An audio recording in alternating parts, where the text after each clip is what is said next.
Bir күні осы жерде күздің күні ораза сол кезде сәйкес келді. Қай жылдар еді сол? Сөйтіп ораза тұтсаң, жұмыс істесең шөлдеп кете бересің, жұмыс істесең шөлдеп кете бересің. Сосын Бақытжан ұстазымыз бар ғой, Алла разы болсын, ол кісінің Құран оқығанда отыра беретінбіз.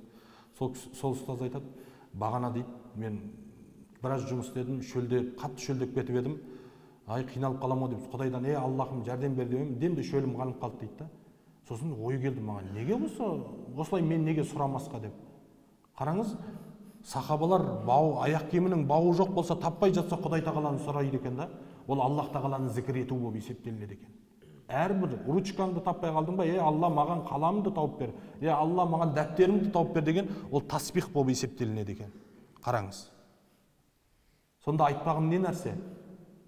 Ұстаздарымнан мен көп нәрсені үйрендім осы жерде. Алла разы болсын. Міне Еркін ұстаз бар, Абды Қадыр ұстаз бар, Абды Малик ұстаз бар ол кезде, Абды Қақар ұстаз бар, Бақытжан ұстаз бар. Осы ұстаздарымыздан көптеген тақуалықты, көптеген даналықты үйрендім. Абды Малик ұстазымыз қанша бұзық бала болса да, өзі мықты, күрестен осы жерде бірінші орын алып жүрген кісі ғой, бірақ бір баланы жұдырығымен ұрғанын көрмеппін. Бір баланы жұдырығымен ұрғанды көрмеппін.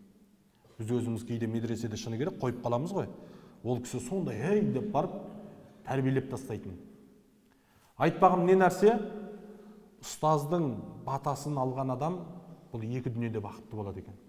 Білесіздер, Ta'limul Muta'allim, тәлім алушының тәлім алу жолдары деген кітап бар. Тәлімгер тағылымы деген атпен шықты қазір. Оқыдыңыздар ма? Мен айтар едім, тәлім алмастан бұрын сол кітапты жаттап алған дұрыс. Сол кітапқа амал қылған дұрыс. Сонда оның бағы жанады. Сол кітаптың ішінде айтады, Самарқандта сабақ беріп жатқан кезде дейді, бір ұстаз терезенің түбінен бір бала жүгіріп өтсе, орнынан тұрады екен, былай жүгіріп өтсе, орнынан тұрады.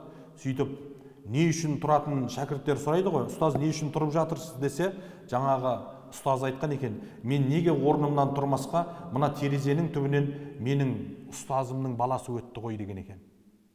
Мен неге орнымнан тұрмасқа, мына терезенің түбінен менің ұстазымның баласы өтті дейді.